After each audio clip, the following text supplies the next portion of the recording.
For those of you that might be asking, this is not a piercing. I just do it because it's a beauty mark, but it's also sparkly. Hi guys, welcome back to my channel. This is Heaven Sent Honey. So today is going to be another fashion video. So this video is about what nobody tells you before you start buying designer goods. Now, I'm sure most people are not like really all that crazy about designer stuff as I am. But I don't buy directly from like Neiman Marcus or Bergdorf's. I buy all of my things from The Real, which is a consignment website in which people take their, also my favorite, I'm obsessed with that site, okay? I live my life based on that site.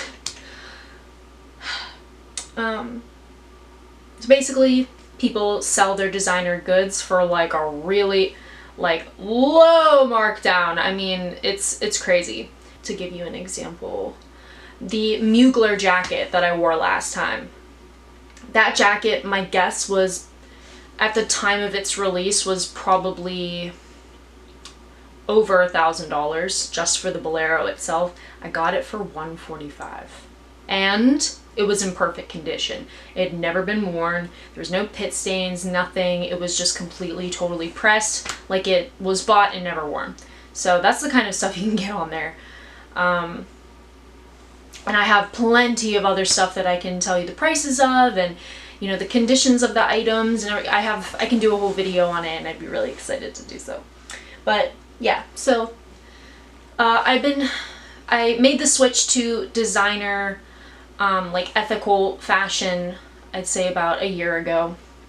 And I did this as a protest to mass production. I stopped buying fast fashion. I never really was a fan of it because I don't like the mentality behind it at all. I don't like the idea of buying stuff and then having it hang in your closet and forgetting about it and just buying it because it's an addiction. I hate that idea.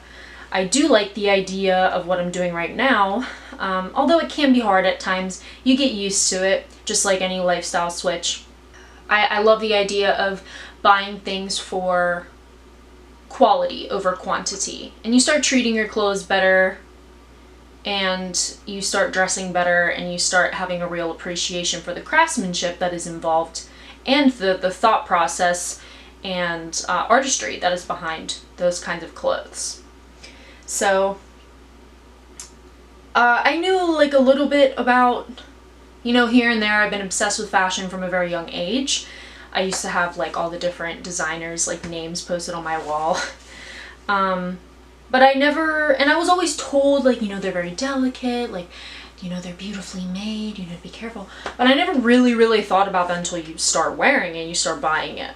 And I have 3 examples here that I can show you as to like what you don't really think about. But the most important thing before you start buying designer goods, if you want to make a switch completely, or you just started buying a few things like a pair of shoes, pair of pants, and a top.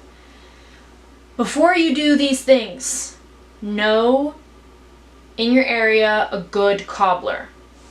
This is an example of a bad cobbler, okay? You can see here like this very fine leather. This is what the whole bottom looked like before. And then he just like slicked this tar. Unacceptable. This is horrible. It makes the shoes look like they're from Walmart. They're terrible, okay? These were, when they were bought originally, not by me, by the person that bought them, $700 shoes. Okay, I bought them for like $45. And they were in perfect condition when I bought them. But of course, because I didn't know, I wore them everywhere. I loved them. They're so, you know, versatile. And, you know, the bottom started running down, and you can see the supple suede underneath the lacquered bottom. And I went to just, you know, an average Joe cobbler, and he did this. And I still wear them for now, but this should not be happening. If you want a good cobbler and you don't have one around you, but I just suggest like asking around, because there's usually some good Italian guy that'll do it for you. But the website, I think I'm pronouncing this right, Vibram. They do soles. You can send your shoes in. I believe they're based in New York, in the US. But they have a website. You send your shoes in, and they do a fabulous sole. It's very thin, and it doesn't like cut off, you know, where the foot reaches the ground. It just is a whole new sole. For example, they can do colors. So if you have a pair of Louboutins, for example, they will match the color to the bottom because they get a lot of those in because Louboutins are very fragile. So get yourself a good cobbler and get yourself a good dry cleaner. Okay, you don't really have to wash your designer clothes as much, but you definitely will at one point, and don't kid yourself, it's expensive, okay? I don't wash mine very frequently because I don't need to, because I'm careful with them, and because a lot of my stuff is just, it doesn't need to be washed. Get yourself a good dry cleaner. Ask around.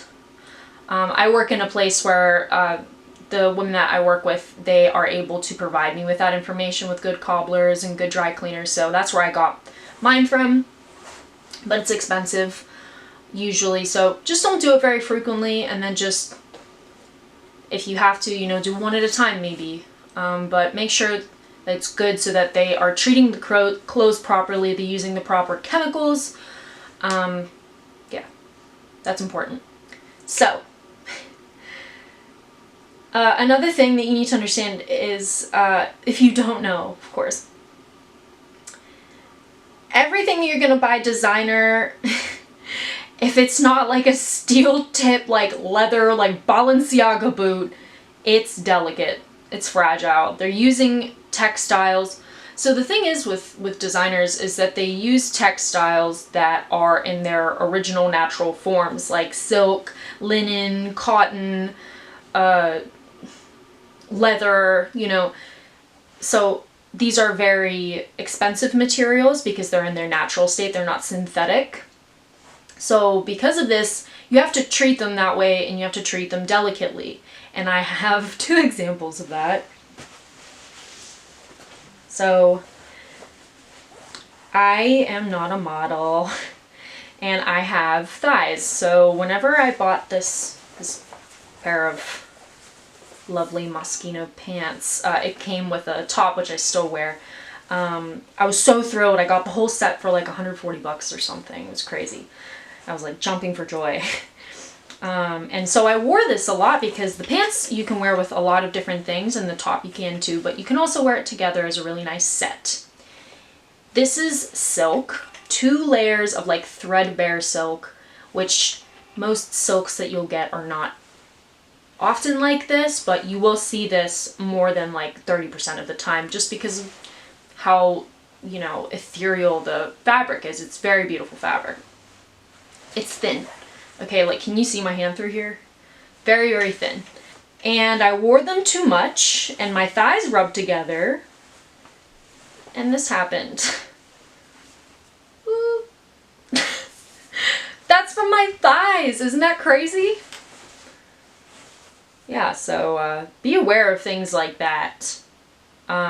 Sometimes this pair of pants, this is my guess, I think that they were from the 80s. And the reason why I think this is because a size 8 is a 25 waist. I am a 27 waist. I still wear them because pain is beauty. But they're from a time where the waist size was different for couture, and you can, and just designer in general, like Mugler from the 80s, probably a 12. The waist is so small, it's unbelievable. So, because they were snatched. Yeah, so that's something to think about. Delicate pants, just be aware of like how you wear your clothes, and don't be rough with them. There's a hole here from when I accidentally like tripped and my heel went through the bottom of the pant. Not cool. And then my favorite leather pants. I can't. Designer clothes are not for everyone. They're for me most of the time. But sometimes you do stupid shit and you ruin your clothes forever. Forever! Designer clothes are for people who have the luxury of time. I guess this goes with the whole beauty thing that I talk about on this channel. Take it slow. When you're wearing a silk dress, do not fall into the Uber drunk as hell. Don't do that, because you will rip the strap, or your heel will go into the bottom of the dress. Don't, when you're wearing a pair of heels, I have known girls that take 2 pairs of shoes to work so that they can switch their shoes when they walk on the parking lot so that they don't destroy the bottom of the shoe. Designer clothes are for people who have time to get ready, who aren't rushing, because if you start rushing and you start, moving around too quickly, you could rip the clothes you're wearing. Depending on the garment. More delicate fabrics, yes, like leather, I'll explain to you in a minute, but or a bomber jacket. Be sensible. Understand that certain things won't and some things will, but a lot of the time designer goods are crafted in a delicate way. Like, I have a Vivienne Westwood dress that I bought recently, and the zipper, like the fabric, I was just like pulling it over my head and I wasn't being careful, and the zipper like got stuck on my shoulders and it like ripped a tiny little hole by the zipper, and I have to fix it now. And I just got it. So that's pretty important. When you're putting it on, be careful. Treat your designer clothes like your children. They're delicate and they need your help. Be careful, don't spill things on yourself. Don't eat like a pig. Like, seriously, good luck spilling some oil on your silk, shirt.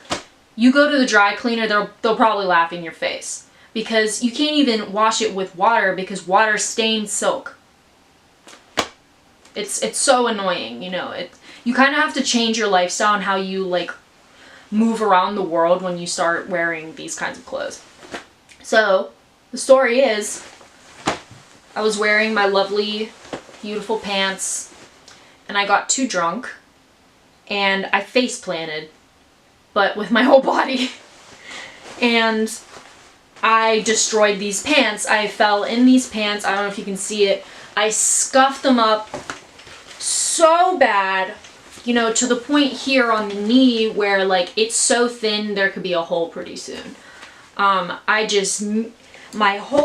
had bruises. It was so bad. I just tripped over my own feet and I bruised up my whole side because I fell on my side and then onto my knees, my hand and my elbow. It was bad. Just can't walk, I guess. I don't really think there's any fix. There's no way I'm gonna fix this. I'm thinking about making them into shorts. But yeah, don't get drunk and fall in leather pants. Don't. You will be so sad, especially if you pay the real amount for leather pants. Don't do it. So, I think that's pretty much it for this video. Be careful with your clothes and find the proper places for maintenance of your clothes. Oh, last thing, just as a general thing, when you're shopping for clothes,